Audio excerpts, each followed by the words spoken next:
In the Philippines currently, 26.7% of children under 5 are stunted. We have the highest stunting and malnutrition level among the Southeast Asian countries. There are two reasons why we think policymakers have to care about this complicated issue called stunting. The first is it's an economic issue, and the second is it's a human development issue. The World Bank described the situation as the Philippines is suffering from what we call learning poverty because 10-year-old kid hardly can read and write and cannot do simple arithmetic function. What happens over the first, say, 1,000 days of a child's life from conception to 2 years old actually has lifelong permanent effects.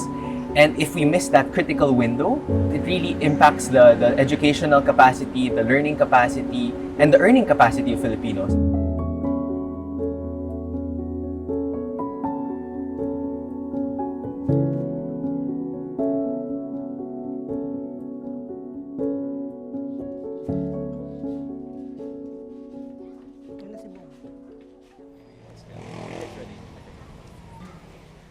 Baka gutom na yung mga bata eh.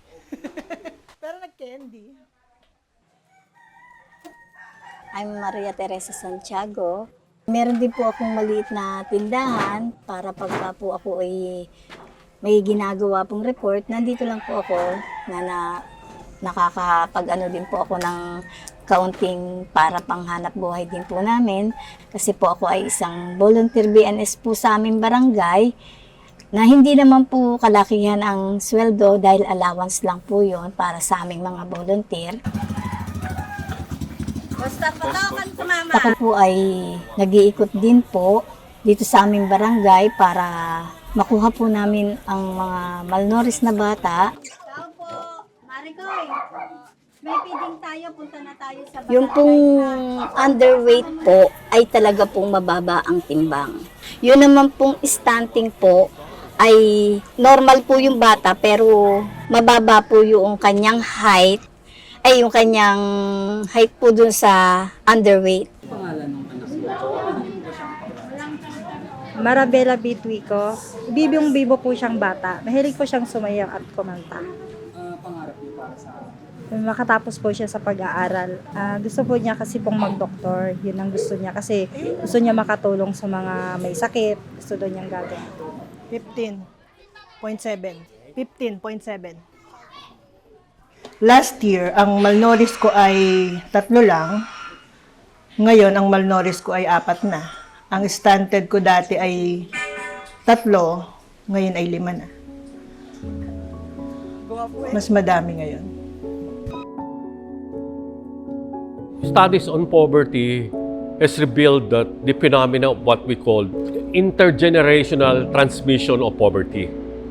That means if you're poor because you're not educated, you don't get a good job and therefore you don't get a good income. Ang pangalan po nito ay kay 𝑵𝒂𝒕𝒊𝒐𝒏 po. 4 na taon po at makulit po itong bata at masunurin at matalino po. Maging mabuting bata at pati po maging doktor para makatulong po sa mga walang pambayad ng gamot, ganun po. Most likely, they will not be able to send their kids to proper school. And again, those kids will be in a poor state again. Ang pangarap ko po sa apo ko ay makatapos ng pag-aaral at maging maayos po yung buhay niya. Yun lang po, simpleng buhay.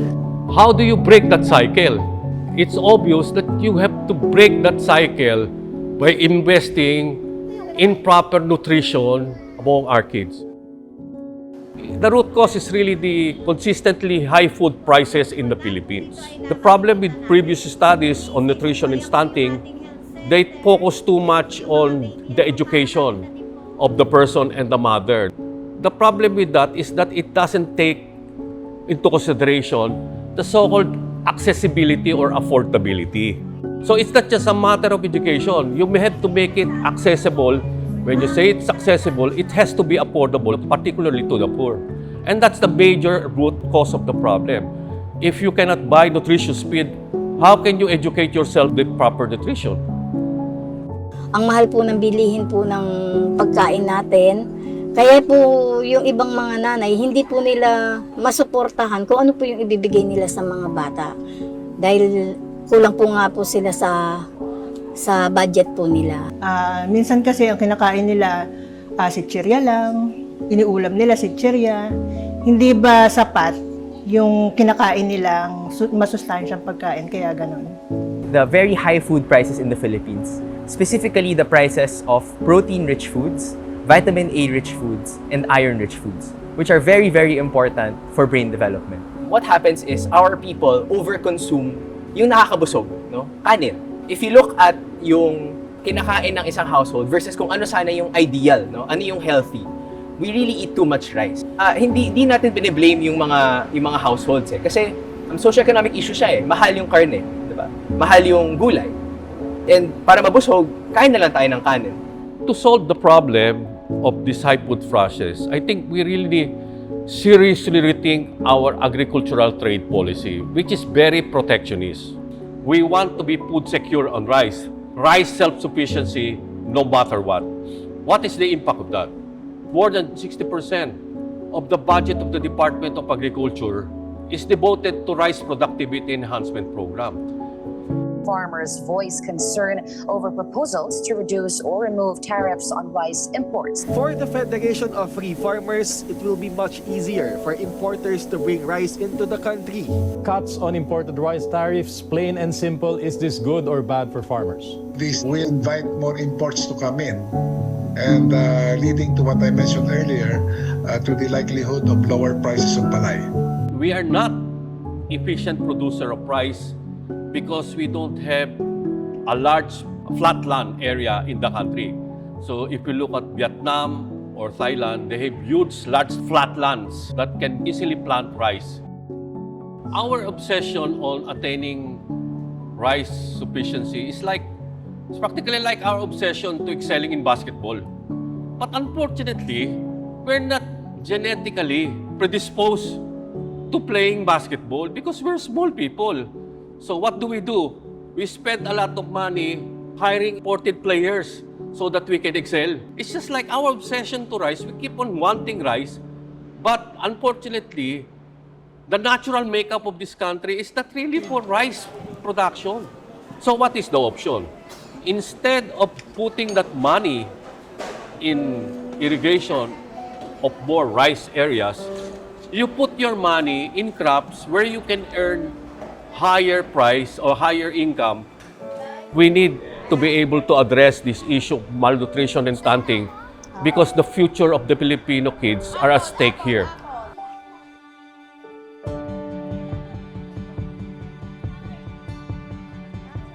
There's a limit to our human capital. There's a limit to the potential of our people and also the earning capacity of the people. And that's why there's really a case for investing in solving malnutrition, because it has huge economic returns later on. Hi Kuya, anong pangarap mo paglaki? Anong gusto mo maging paglaki? Doctor! Gusto mo maging doctor? Bakit? Police? Bakit police? Stunting really limits the potential of Filipinos to build a better life for themselves. No? Teacher? Bakit teacher? And yun naman gusto nating lahat. No? You don't give people everything, but you give them the fighting chance. No? You set them up for success. Maging doctor? Bakit doctor? And you help them live life to their highest potential, and what they want to do for themselves, they can do. Gusto ko lang po na mawala po yung stunted sa amin, yung undernutrition. Pangarap ko talaga dyan sa mga bata, matutunan nila na kumain ng masustansya, maging matuto, makapag-aral sila, makatapos sila para yung sa dadating na panahon, di maranasan ng mga magiging anak nila yung nararanasan nila sa pamilya nila. Palagay ko ganun.